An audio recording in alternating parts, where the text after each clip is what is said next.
Well, a habit is a redundant set of automatic, unconscious thoughts, behaviors, and emotions that's acquired through repetition. A habit is when you've done something so many times that your body now knows how to do it better than your mind. So if you think about it, people wake up in the morning, they begin to think about their problems. Those problems are circuits of memories in the brain. Each one of those memories are connected to people and things at certain times and places. And if the brain is a record of the past, the moment they start their day, they're already thinking in the past. Each one of those memories has an emotion. Emotions are the end product of past experiences. So the moment they recall those memories of their problems, they all of a sudden feel unhappy, they feel sad, they feel pain. Now, how you think and how you feel creates your state of being. So the person's entire state of being when they start their day is in the past. So what does that mean? The familiar past will sooner or later be predictable future. So if you believe that your thoughts have something to do with your destiny, and you can't think greater than how you feel, or feelings have become the means of thinking, by very definition of emotions, you're thinking in the past. And for the most part, you're going to keep creating the same life. So then people grab their cell phone, they check their WhatsApp, they check their text, they check their emails, they check Facebook, they take a picture of their feet, they post it on Facebook, they tweet something, they do Instagram, they check the news, and now they feel really connected to everything that's known in their life. And then they go through a series of routine behaviors. They get out of bed on the same side, they go to the toilet, they get a cup of coffee, they take a shower, they get dressed, they drive to work the same way, they do the same things, they see the same people, they push the same emotional buttons, and that becomes the routine, and it becomes like a program. So now they've lost their free will to a program, and there's no unseen hand doing it to them. So when it comes time to change, the redundancy of that cycle becomes a subconscious program. So now 95% of who we are by the time we're 35 years old is a memorized set of behaviors, emotional reactions, unconscious habits, hardwired attitudes, beliefs, and perceptions that function like a computer program. So then a person can say with their 5% of their conscious mind, I want to be healthy, I want to be happy, I want to be free.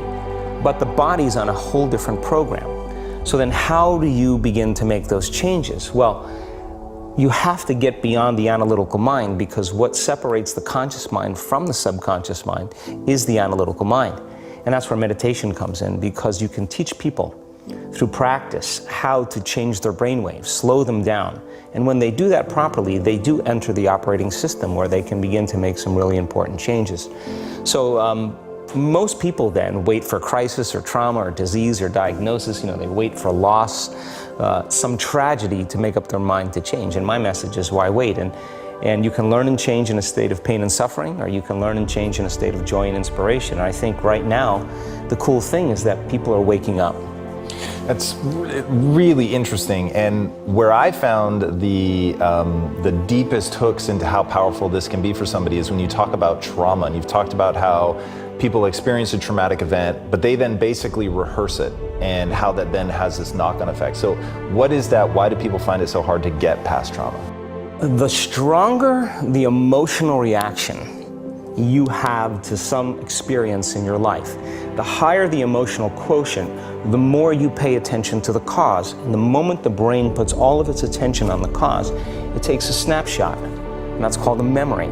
So long-term memories are created from very highly emotional experiences. So what happens then is that people think neurologically within the circuitry of that experience, and they feel chemically within the boundaries of those emotions.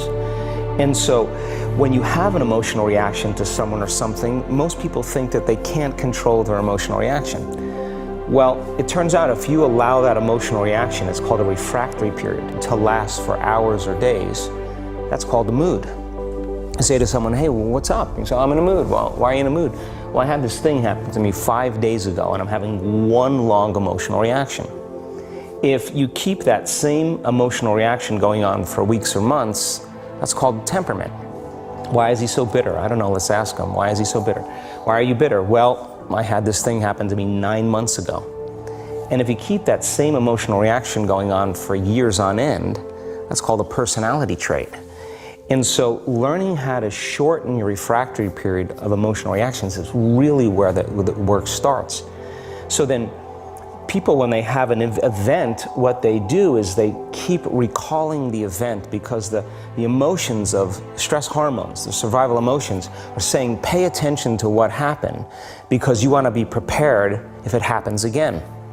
Turns out most people spend 70% of their life living in survival and living in stress. So they're always anticipating the worst case scenario based on a past experience. And they're literally, out of the infinite potentials in the quantum field, they're selecting the worst possible outcome, and they're beginning to emotionally embrace it with fear. And they're conditioning their body into a state of fear. Do that enough times, body has a panic attack without you. You can't even predict it because it's programmed subconsciously.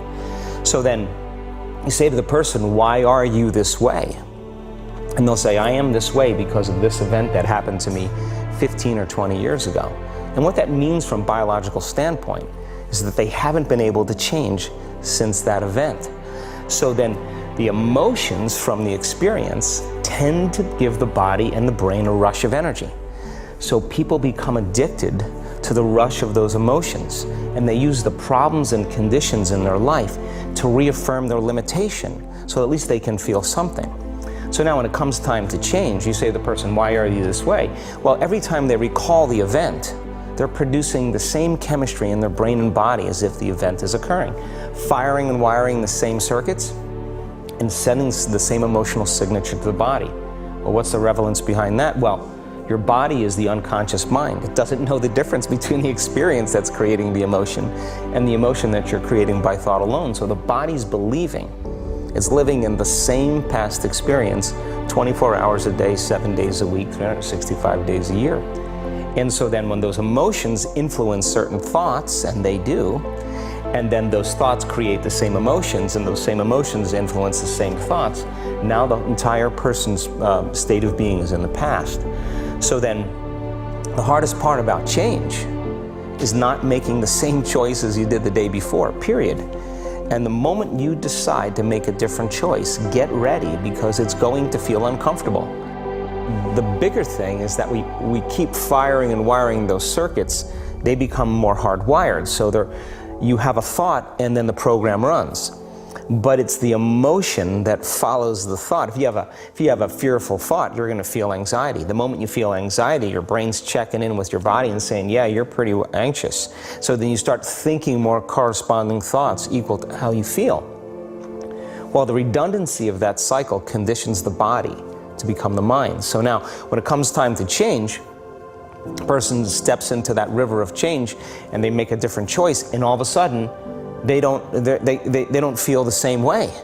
So the body says, well, you've been doing this for 35 years. You're going to just stop suffering and stop feeling guilty and stop feeling shameful, and you're not going to complain or blame or make excuses or feel sorry for yourself. Well, the body's in the unknown. So the body says, I want to return back to familiar territory. So the body starts influencing the mind, and it says, start tomorrow. You're too much like your mother. You'll never change. This isn't going to work for you. This doesn't feel right. And so if you respond to that thought as if it's true, that same thought will lead to the same choice, which will lead to the same behavior, which will create the same experience, which will produce the same emotion. I want to talk about that notion of, give me a little more detail what you mean by the body becomes the mind, or the unconscious mind. What do you mean by that exactly? Well, those are two different things. Your body is your unconscious mind.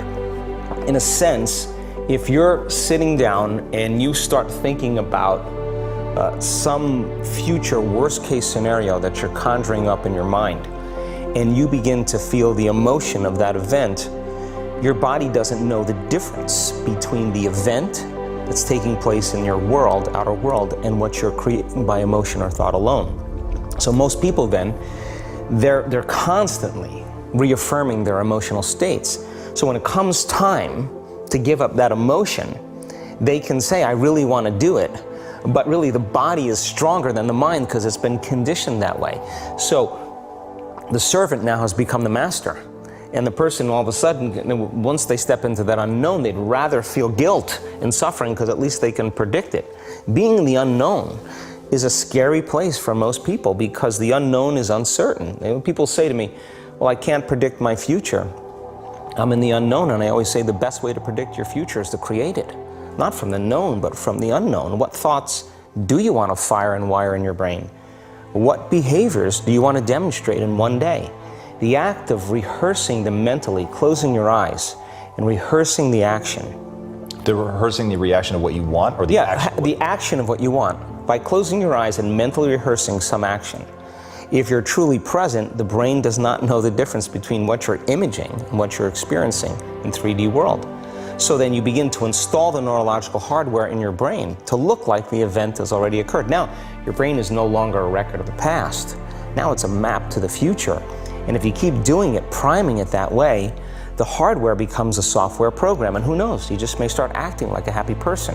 And then I think the hardest part is to teach our body emotionally what the future will feel like ahead of the actual experience.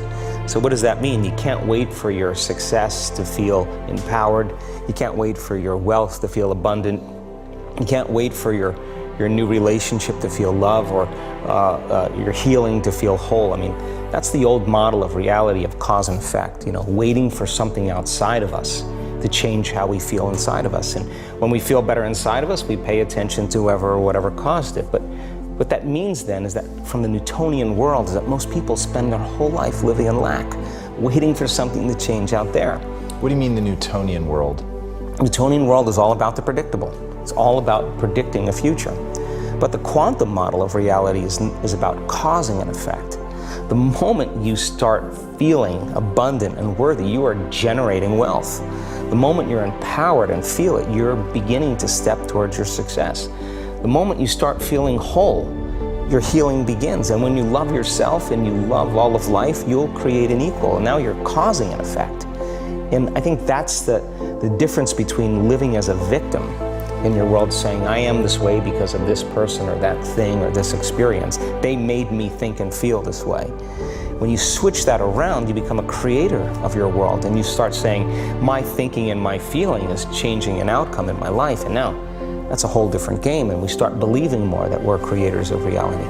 So how do we go from, okay, I have this negative emotion, it's controlling my life, it's got me in this cycle of, I think about this emotion, which triggers a chemical reaction, which trains my body to feel that way, which makes it easier, more likely I will do it again, and so now I'm in this vicious cycle. And unconscious, and it's unconscious. Right, and you said, does your thinking create your environment, or does your environment create your thinking, which I thought was really, really interesting.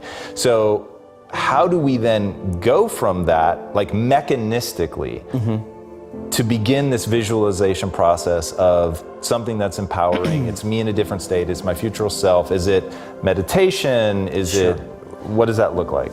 If you're not being defined by a vision of the future, then you're left with the old memories of the past, and you will be predictable in your life.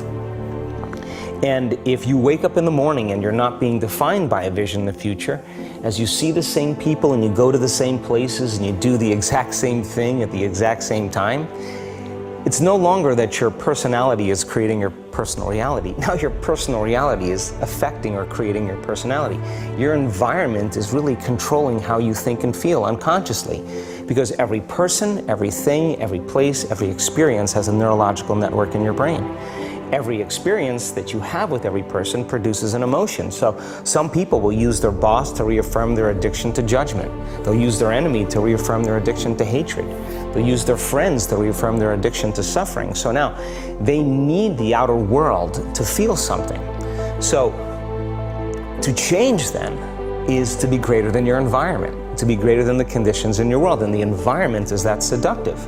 So then why is meditation the tool? Well, let's sit down, let's close our eyes. Let's disconnect from your outer environment. So if you're seeing less things, there's less stimulation going to your brain. If you're playing soft music or you have earplugs in, less sensory information coming to your brain, so you're disconnecting from your environment. If you can sit your body down and tell it to stay like an animal, stay right here. I'm going to feed you when we're done. You can get up and check your emails, you can do all your texts, but right now, you're going to sit there and obey me. So then, When you do that properly, and you're not eating anything or smelling anything or tasting anything, you're not up experiencing and feeling anything, you would have to agree with me that you're being defined by a thought, right? So when the body wants to go back to its emotional past, and you become aware that your attention is on that emotion, and where you place your attention is where you place your energy, you're siphoning your energy out of the present moment into the past, and you become aware of that. And you settle your body back down in the present moment, because it's saying, well, it's 8 o'clock, you normally get upset because you're in traffic around this time, and here you are sitting, and we're used to feeling anger, and you're off schedule. Oh, it's 11 o'clock, and you usually check your emails and judge everybody. Well, the body's looking for that predictable chemical state. Every time you become aware that you're doing that, and your body is craving those emotions, and you settle it back down into the present moment, you're telling the body it's no longer the mind, that you're the mind, and now your will is getting greater than the program. And if you keep doing this over and over again, over and over again, over and over again, just like training a stallion or a dog, it's just gonna say, I'm gonna sit. And the moment that happens, and the body's no longer the mind, when it finally surrenders, there's a liberation of energy. We go from particle to wave, from matter to energy, and we free ourselves from the chains of those emotions that keep us in the familiar past. And we've seen this thousands of times. In fact, we can actually predict it now on a brain scan.